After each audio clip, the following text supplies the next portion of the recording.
Hello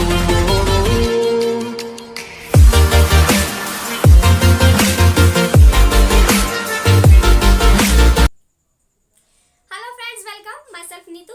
आज मैं आपको करवाऊंगी 2 मार्क्स के क्वेश्चन। आप बीए कर रही हो या कहीं भी कोई भी सोशियोलॉजी का टॉपिक कर रहे हो, अगर वहां पर आपको ये 2 टॉपिक आते हैं, ठीक है, ज्यादातर तो ये जो है 2 टॉपिक आते ही आते हैं और ये 2 मार्क्स में हमारे क्वेश्चन आता ही आता है। लॉन्ग क्वेश्चन क्या होते हैं, बेसिकली क्या पूछा जाता है कि जो स्टेटस है या रोल है उसके फीचर्स बता दो, उसकी डेफिनेशन बता दो। लेकिन उसमें से भी कुछ ऐसे ऐसे टॉपिक आते हैं जो कि 2 मार्क्स की आपके लिए डाले जाते हैं, ठीक है। लेकिन मैं आपको बता दूं कि ये ऐसे घटिया टॉपिक हैं या ऐसे टॉपिक हैं जो मिलते ही बहुत ज़्यादा कम है। मैं इसलिए बता रही हूँ क्योंकि जब मेरी बारी आई थी तो ये टॉपिक बहुत ही मुश्किल से मिले थे। मैंने सारे सर्च वगैरह करके नोट्स बनाए हैं, तब मैं आपको ये चीज़ प्रोवाइड कर रही हूँ। तो इस वीडियो में मैं आपको क्या करूँगी कि एसोसिएशनल स्टेटस, जिसको हम हिंदी में संगठनात्मक दर्जा, और दूसरा है कम्युनल स्टेटस, जिसको हम हिंदी में सामुदायिक दर्जा कहते हैं, इन 2 टॉपिक के बारे में मैं आपको यहाँ पर पूर्णतः से कवर करवाऊंगी, ठीक है। एक एक करके हम जो 2 टॉपिक है उनको कवर करवाऊंगी। बाकी और बहुत सारे टॉपिक हैं, जैसे हमारा बहुत सारे टॉपिक है, मैं अभी नाम नहीं लेना चाहती, मैं नेक्स्ट वीडियो में आप सीधा डायरेक्ट देखिएगा। इसमें मैं सिर्फ 2 टॉपिक बनाऊंगी, उस वीडियो में 4 टॉपिक मैं आपको जो है एक साथ में कंप्लीट करवा दूंगी, कवर करवा दूंगी, ठीक है। तो ये 2 टॉपिक है जिनके बारे में हम कवर करेंगे, और ये याद रखना कि 2 मार्क्स के होते हैं। 2 मार्क्स के होते हैं तो उसका मतलब ये है कि आपको 3 से 4 लाइनें जो है इसकी, इस टॉपिक के बीच में जो चीजें होती हैं वो आपको लिखनी होती है, ठीक है। तो चलिए शुरू करते हैं हम लोग, ठीक है। तो सबसे पहले हम शुरू करते हैं हमारा एसोसिएशनल स्टेटस, जिसको हम हिंदी में संगठनात्मक कहते हैं, ठीक है। तो आज मैंने ये जो टॉपिक है, ये जो जिसके बारे में बता रही हूँ, ये पहले से लिख लिया है ताकि आपको लिखा हुआ अच्छे से ये चीज कवर हो जाए, समझ में आ जाए, ठीक है। और ये जो टॉपिक है ये मैं इसलिए बता रही हूँ क्योंकि आपको ये टॉपिक आया हुआ है, तो क्या होता है कि ज्यादा से ज्यादा आपको 2 मार्क्स के लिए जो है ये क्वेश्चन पूछा जाता है, ठीक है। तो इसलिए मैंने सोचा कि मैं आपको कुछ और भी हमारे कुछ टॉपिक्स है जिनके बारे में ऐसे करके मैं बताऊंगी, ठीक है। तो सबसे पहले हम लोग बात करते हैं एसोसिएशनल जो स्टेटस होता है हमारा, क्या होता है। मेन मुद्दा कहूँ या बात कहूँ तो ये है कि ये जो टॉपिक है ना, ये मेरी बारी को जब मैं बीए कर रही थी या मेरे टाइम में ये क्वेश्चन आया था, तो मुझे ये टॉपिक मिल नहीं रहा था।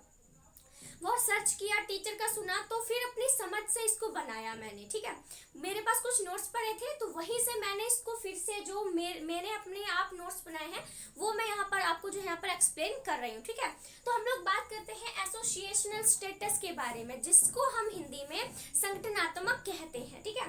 तो है कि कुछ दर्जे का मतलब क्या होता है, जो स्टेटस होता है उसका मतलब होता है हमारा, उसको हम हिंदी में दर्जा कहते हैं, ठीक है। तो ये कह रहे हैं कि कुछ दर्जे यानी कि कुछ स्टेटस ऐसे होते हैं, ठीक है, जो तभी महत्वपूर्ण होते हैं, यानी कि कुछ स्टेटस ऐसे होते हैं जो तभी इंपॉर्टेंट होते हैं, ठीक है, जिनके अनुसार काम किया जाए, अर्थात किसी संस्था या संगठित समूह में उनकी प्रासंगिकता होती है। प्रासंगिकता का मतलब होता है औचित्य, यानी कि हाँ, तुम्हारा जो है उस समूह में रहना, उस ग्रुप में रहना सही है, ठीक है। औचित्य का और डीपली हिंदी की बात करें तो उसका मतलब होता है सही, यानी कि राइट, ठीक है।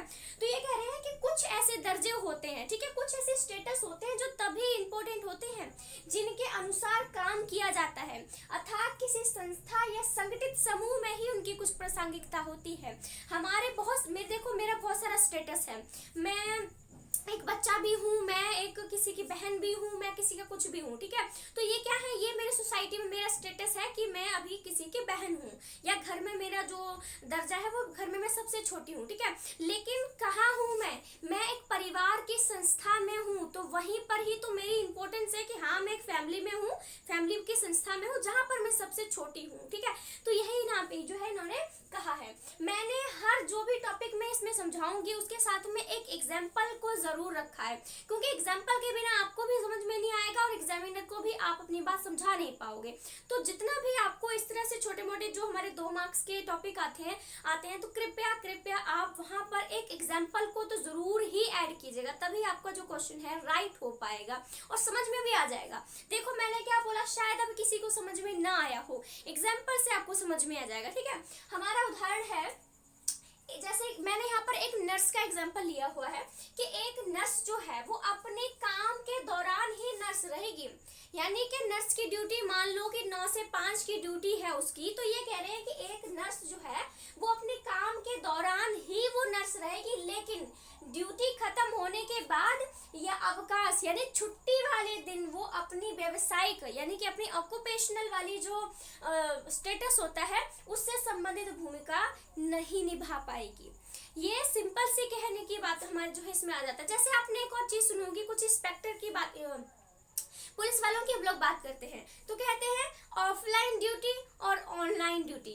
ऑनलाइन ड्यूटी का मतलब क्या होता है कि वो उस वक्त उसकी ड्यूटी थी 9 से 5 और वो वहां पर अपना काम कर रहा था, ठीक है, लेकिन आतंकवादियों ने उस पर हमला कर दिया जब वो अपनी ड्यूटी खत्म करके अपने घर जा रहा था। तो क्या था कि जो पुलिस वाले का दर्जा है वो सिर्फ जो उसकी ड्यूटी जितने से जितने टाइम की लगा रखी है वो उसी टाइम ही उसको वो चीज अधिकार दिया जाता है, ठीक है। वैसे तो देखो हम जो पुलिस वाले होते हैं उनकी ड्यूटी कभी खत्म नहीं होती। अगर कोई चोर तुम्हारे सामने है तो ऐसे नहीं तुम लोग बोल सकते हो कि हाँ मेरी ड्यूटी खत्म हो गई है और मैं तुमको पकड़ूंगा नहीं, ऐसा कुछ नहीं है। मैं जस्ट बता रही हूँ कि आपकी एक जो ड्यूटी तय कर दी गई होती है कि इतने से इतने समय के बीच ही आपकी ड्यूटी है, तब तक ही आपकी इंपॉर्टेंस रहती है, उस स्टेटस तब तक ही आपका बना रहता है। जब आप छुट्टी ले लेते हो, आपका टाइम खत्म हो जाता है कि हाँ अब मेरी जो ड्यूटी है खत्म हो गई है, तो फिर वो इंस्पेक्टर जो है वो अपनी उस स्टेटस से रिलेटेड जो भी उसको राइट दिए हैं, जो भी उसको अधिकार दिए हैं, वो उनको यूज नहीं कर सकता है, ठीक है। आराम से समझ में आया।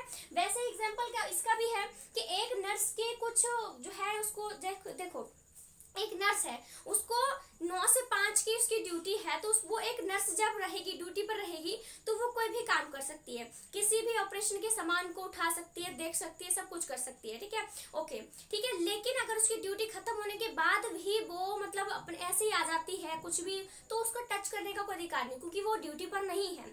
तो वही हमारा एसोसिएशनल जो स्टेटस होता है वो ऐसा ही होता है, वहां पर हमारा जो ड्यूटी हमको दी गई होती है उसके दौरान ही रहकर हमको काम करना पड़ता है, ठीक है। अच्छे समझ में आ गया।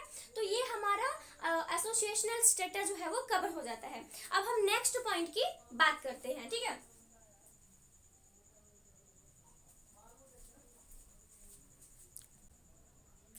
चलिए अब हम क्या करते हैं, दूसरे पॉइंट की बात करते हैं। जो दूसरा हमारा टॉपिक है वो है हमारा कम्युनल स्टेटस, जिसको हम हिंदी में सामुदायिक दर्जा कहते हैं। शायद ये दिख रहा ना हो, लेकिन जो मैं बता देती हूँ क्या लिखा है। जो कम्युनल स्टेटस होता है हम उसको हिंदी में सामुदायिक दर्जा कहते हैं, ठीक है। उससे पहले मैंने आपको एसोसिएशनल बताया था, अब हम बताने वाले हैं सामुदायिक दर्जा जो होता है उसकी हम लोग बात करेंगे, ठीक है। तो क्या होता है कि कुछ दर्जे, कुछ का मतलब दर्जे का मतलब मैंने बताया था आपको कि जो दर्जा है उसको हम इंग्लिश में स्टेटस बोलते हैं, ठीक है। तो यहाँ पर लिखा है कि कुछ दर्जे ऐसे भी यानी कि कुछ स्टेटस ऐसे भी होते हैं जिनका संस्थागत और गैर संस्थागत दोनों स्थितियों में महत्व होता है। एसोसिएशनल में मैंने बोला था कि जब वो किसी संस्था से, जब तक संस्था से जुड़ा हुआ है तब तक उसके स्टेटस की इंपॉर्टेंस है, मैंने ये आपको एसोसिएशनल स्टेटस में बताया। लेकिन कम्युनल स्टेटस उससे बिल्कुल ही अपोजिट है, बिल्कुल ही अलग है। क्योंकि कम्युनल स्टेटस में क्या होता है कि एक व्यक्ति की जो एक स्टेटस होता है वो किसी संस्था में भी रहता है और संस्था के बाहर भी रहता है, ठीक है। तो लिखा है कि कुछ दर्जे ऐसे भी हैं जिनका संस्थागत और गैर संस्थागत दोनों स्थितियों में महत्व होता है, यानी कि उसकी इंपॉर्टेंस होती है। मैंने यहाँ पर उदाहरण लिया हुआ है, मैंने यहाँ पर एक पादरी जो हमारे जिसको हम फादर बोलते हैं उनकी बात करी है कि एक पादरी अपने सभी सामाजिक संबंधों में हमेशा ही पादरी ही रहते हैं, केवल उसी समय नहीं जब वो उपदेश दे रहे होते हैं। क्या कहने की कोशिश की है कि जब जैसे चर्च में आपने देखा होगा फादर होते हैं, हम उनको हमेशा ही फादर ही बोलते हैं, चाहे चर्च में हो चाहे चर्च से बाहर हो, फादर ही हम लोग बोलते हैं। तो कहने का मतलब ये देखो, नर्स को क्या कहते हैं, अब आप ये ना सोचने लग जाओ कि हम बाहर जो नर्स है वो ड्यूटी के बाद भी हम उसे नर्स ही कहेंगे, नहीं। हम उसे क्या हर टाइम नर्स नर्स कह के बुलाते हैं, उसका एक नाम भी तो होता है ना कि दीदी आप दीदी ये है, और ये हम क्या बोलते हैं कि इनका नाम नीलम है और ये जो है नर्स है, ठीक है। लेकिन हम फादर को क्या बोलते हैं, फादर ही बोलते हैं, ऑलवेज हम फादर ही बोलते हैं, ठीक है। आपने भी देखा होगा फादर, शादी ब्याह में आगे फादर, हर कहीं हमको फादर ही बुलाते हैं। तो कहने का मतलब ये है कि कम्युनल स्टेटस वो स्टेटस होता है जो आप किसी संस्था से जुड़े हो या ना जुड़े हो। पादरी जो है चर्च में जब उपदेश दे रहे होते हैं, ऑफ कोर्स वो तब भी पादरी होते हैं, लेकिन जब चर्च में से चले जाते हैं तब भी वो पादरी होते हैं, क्योंकि हम उनको हमेशा ही ऑलवेज फादर ही बोलते हैं। तो ये जो टॉपिक है ये हमारा कम्युनल स्टेटस यहाँ पे कवर हो जाता है। ठीक है, इस वीडियो में जस्ट मैं आपको दो जो टॉपिक है उन्हीं के बारे में बताऊंगी। अब और भी बहुत सारे हैं, जैसे अपना रोल के बारे में भी है, रोल कन्फ्लिक्ट हो गया, एक स्टेटस सेट हो गया, और भी बहुत सारे टॉपिक हैं जो दो दो मार्क्स में आपके आते ही आते हैं। ठीक है, तो मैंने अभी इस वीडियो में जस्ट दो ही टॉपिक के बारे में बताना है। नेक्स्ट वीडियो इसके सेकंड पार्ट में मैं और भी कई सारे स्टेटस हैं, बहुत सारे ऐसे टॉपिक हैं जिनको मैं बनाकर अपलोड कर दूंगी। ठीक है, so thank you so much friends, thank you.